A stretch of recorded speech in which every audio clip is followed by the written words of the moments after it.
Top 5 reasons why not to buy the Benelli Leoncino 800 Trail and 3 better alternatives. Before you let the retro look steal your heart, listen to this. If that harsh rear suspension ends up bothering you the way some testers and owners describe it, the stock rear shock alone can be around $400 before labor, and suddenly the cool Scrambler dream starts sounding like an expensive joke. Even if the voice you hear is not real, this analysis is completely objective. No brand paid us to speak well or badly about this bike. We want you to open your eyes, compare, investigate, and spend your money with more information. So stay until the end, subscribe to the channel, and tell us in the comments what failures or annoyances you have had with your own motorcycle. Let us start with the official facts. Benelli lists a 754 cubic centimeter twin-cylinder engine, about 76 horsepower, 67 newton-meters of torque, a 15-liter tank, an 825mm seat height, and a weight figure of 234 kilos. On paper, that sounds like a stylish middleweight scrambler with enough muscle for city rides, weekend roads, and some dirt. But the first reason not to buy it is simple. The trail name promises more off-road ability than the motorcycle really delivers. In the Australian Bike Review farewell test, they said it could be better off-road and barely scrapes through as a modern adventure bike, and Pipeburn went even more directly by saying it is basically a naked road bike with high pipes and dual sport tires. If you want a real trail tool, this may leave you disappointed. The second reason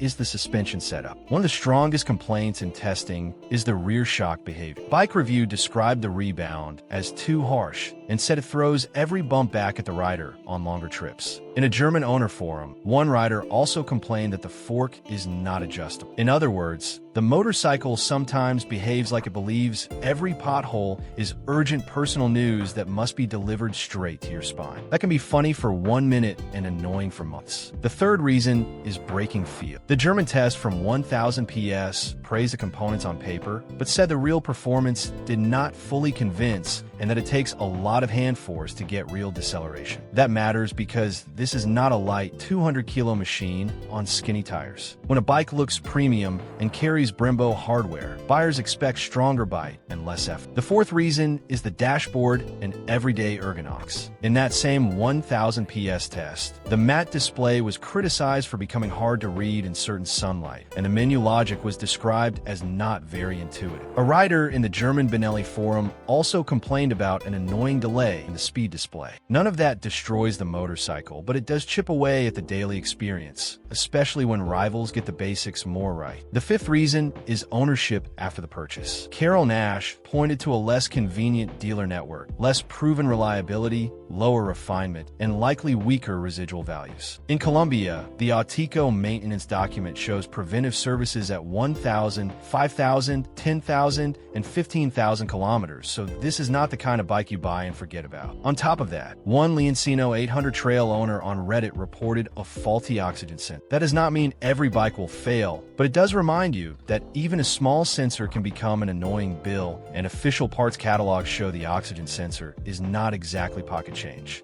So what would I look at instead? First, the Yamaha XSR 700. It gives you a lighter Neo retro package and a strong reputation in the segment for riders who spend most of their time on asphalt. Second, the Kfmoto 700CL X Adventure, because its concept is more coherent if you truly want a crossover with lower weight and more travel. Third, the Moto Morini Saimetsu SCR, because it keeps the Scrambler spirit, comes in at a friendlier price in many markets, and feels like a simpler buy if style is your priority, but you do not want to stretch so far. The Benelli Leoncino 800 Trail is not a disaster. It has character, presence, and a very attractive design. But if you expect a true trail machine, plush suspension, strong braking feel, polished everyday usability, and painless ownership, there are better places to put your... Subscribe to the channel. In the comments, tell us whether the Leoncino is a hidden gem or just a beautiful lion with muddy boots and city shoes.